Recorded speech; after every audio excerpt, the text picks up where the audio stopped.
Hello, hello. Welcome. My name is Gabriela Enriquez. I'm the CEO and founder of HRBP Inc. and Global Edge Partners and the Vice President of the Women's Chamber of Commerce in Miami-Dade. I am here today with one of our amazing members, Charley LeGrande, and she is the CEO and founder of Lies and Investigation, private investigation.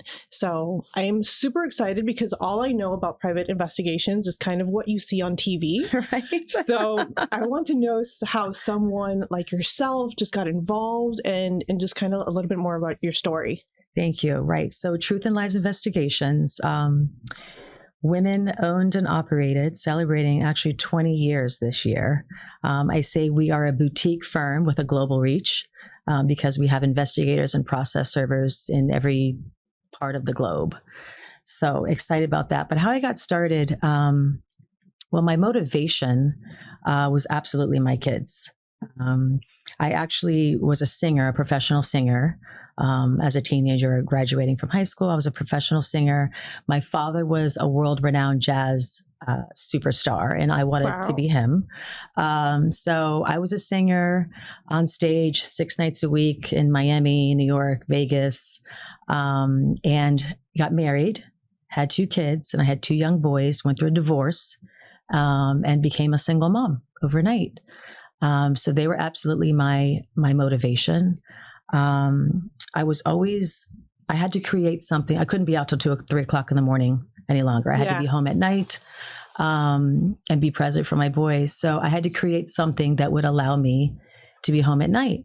So I was always obsessed with Charlie's Angels. You know, back in the day, it was like the first female PI, you know, on TV, at least in my day, and Law and Order and anything that was connecting dots or putting pieces of the puzzle together. I was always 5 steps ahead of everyone. So I thought, I'm going to get licensed as a PI and build a business. So I did. I got licensed in Miami. I hired a couple of female PIs.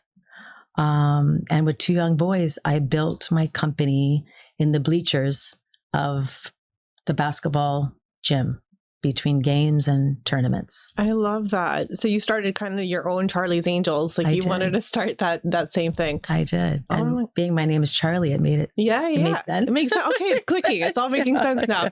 Oh my gosh. Okay. Yeah. So from your kids' bleachers, from like practice, and so what did you Google? Like how did you research? What did you do? I think I just, I educated myself as much as I could as a PI. I researched and educated myself as much as I could as a business owner. And, basically it is a male dominated industry, especially 20 years ago when I started. And I feel like I had to earn credibility immediately and repeatedly. It's kind of like a singer. You're only as hot as your last hit. As a PI, you're only as great as your last case. So I just educated myself on both being an investigator and a business owner. And I built my company rooted in integrity. And what initially seemed maybe as a disadvantage being a woman in a male dominating business really ended up being my strength. Because, as a woman, we have women's intuition obviously, and empathy. And it's a field, that's impacting people's lives. So curiosity there, because that's, and I normally don't ask as far as, as a woman, what kind of struggles you face, because I feel like we could do everything and then some, right? Than males in the field. Right. But what do you feel that you really overcame, over time, as a woman in this business? I think that I let the product speak for itself. So I made it less about being a woman, but just making sure that my product again came with, relentless education and integrity. And I think that people, that's what they care about more than anything. Not competing whether it's a woman or a man, but just, delivering a really good product. Yeah. And that's what we did at the end of the day. So let's talk about a day in the life of, right, a private investigator. What kind of situations do you kind of find, or what are you doing, and what do you entrepreneurs and business owners really use you for? So we are full service investigations and process service. So we serve papers as well. But a day in the life, our clientele is mostly attorneys, family law attorneys.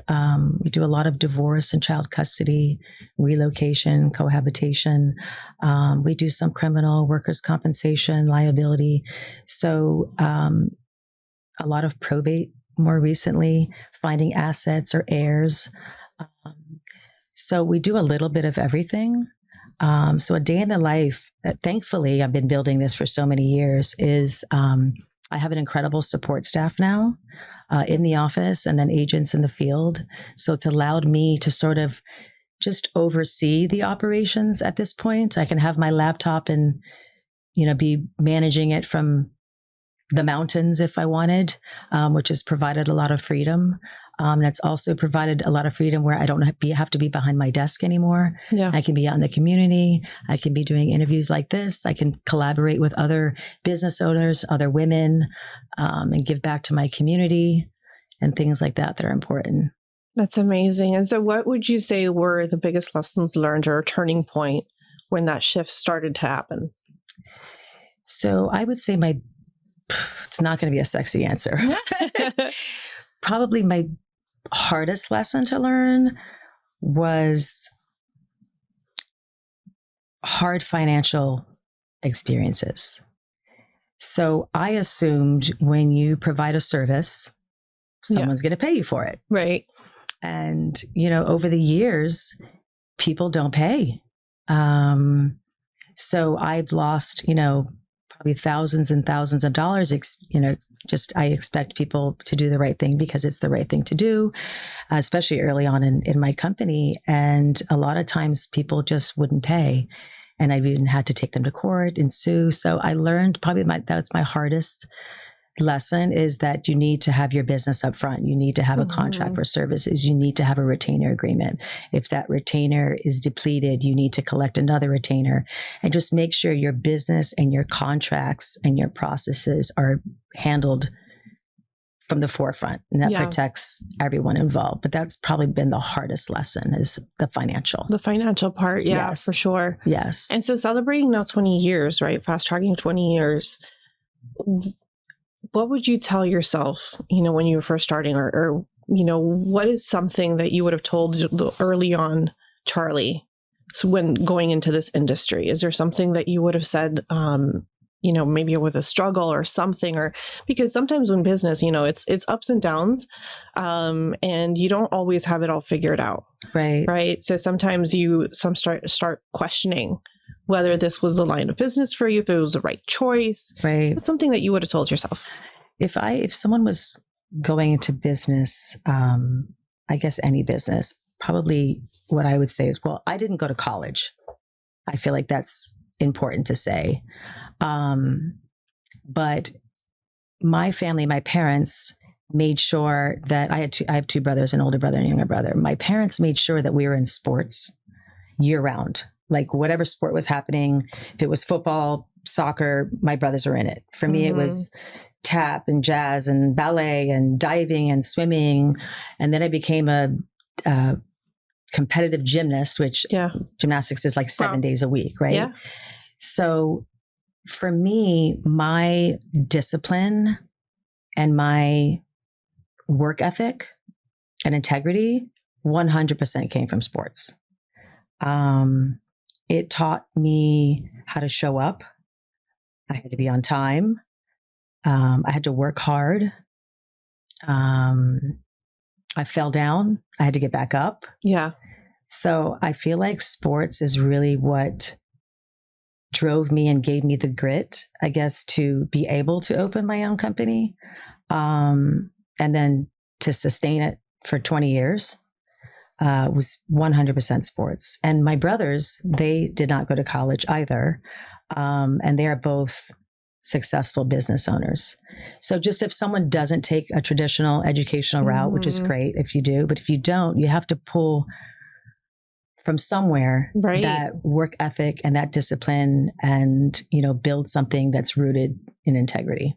Wow. I absolutely love that. I agree. It's very true. And I feel like a lot of folks in just generation in general, right? It's hard because not you everyone can't really is going lose. to college, or not, right? Yeah, and the losing factor, and you feel defeated, and it's like, how do you really bounce back up? And if it's not a lesson learned, right?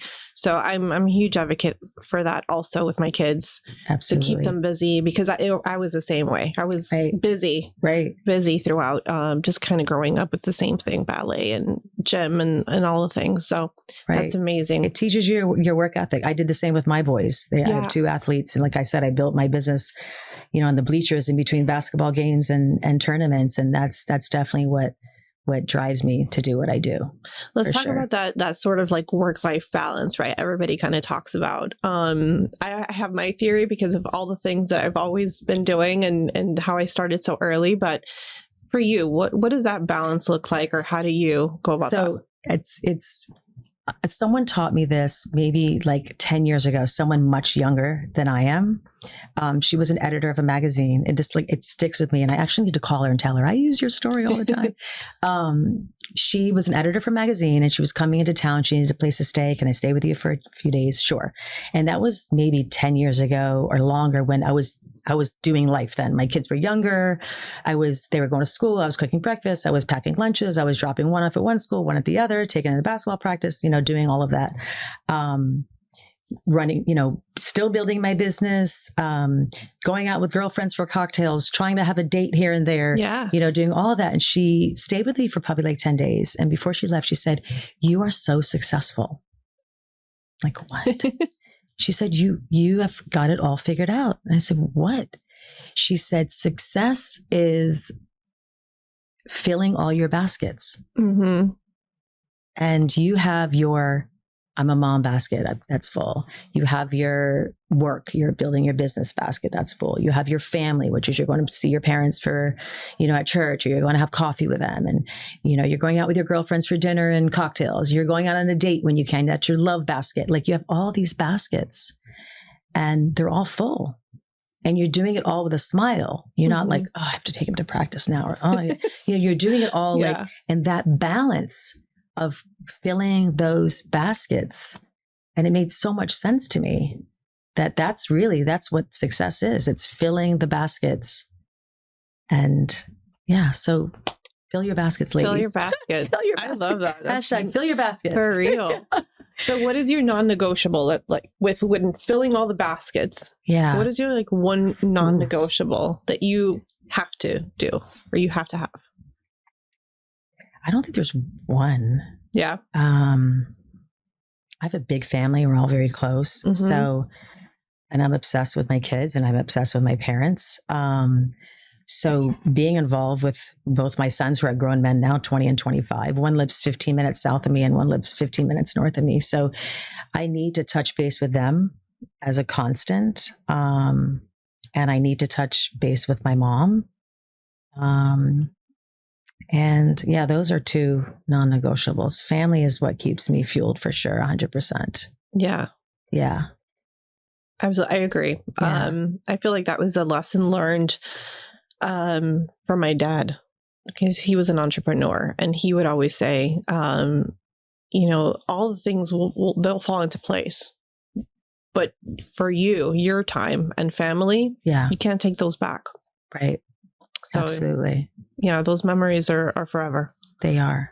Absolutely. I love that. Okay. Yeah. So when should a business contact you? What would happen, or what is a triggering effect for a business to say, I need Charley, I need private investigation? Right. So I would say a family law attorney, if someone is going through a divorce or a child custody case, finding an unfit parent, someone is relocation case, when they need evidence, when they need the truth, that's when they need to call. If there's some financial questions, if there's a judgment and we're wondering if the parent is abiding by the judgment, surveillance, I always say, is the ultimate tool in settling cases. Surveillance, we're documenting what's happening. There's no way around it. That's when someone should give us a call. If I always say we're truth fairies. So if you're after the truth, we're going to deliver you, whatever that is. If you want to know the truth about anything, whether it's a family case or a probate case or a criminal case, personal injury, insurance fraud, if you are ready for the truth and you want us to uncover it, that's when you give us a call. When are you not ready for the truth?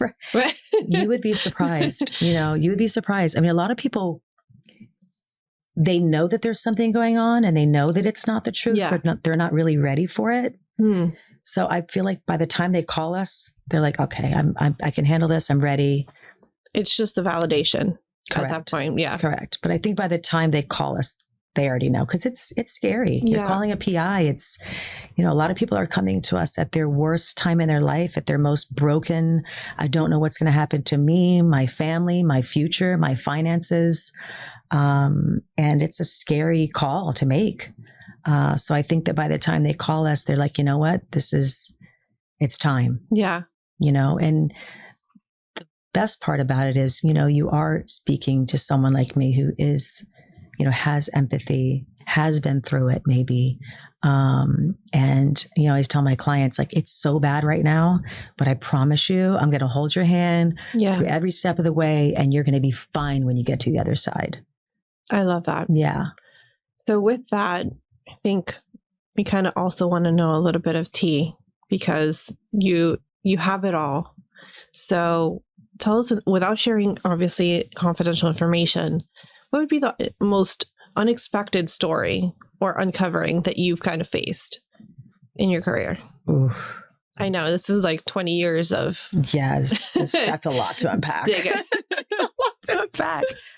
Oh my gosh. Wow, that's a great question. There's so many though. I would say there's a lot of different types of addictions out there. Okay. And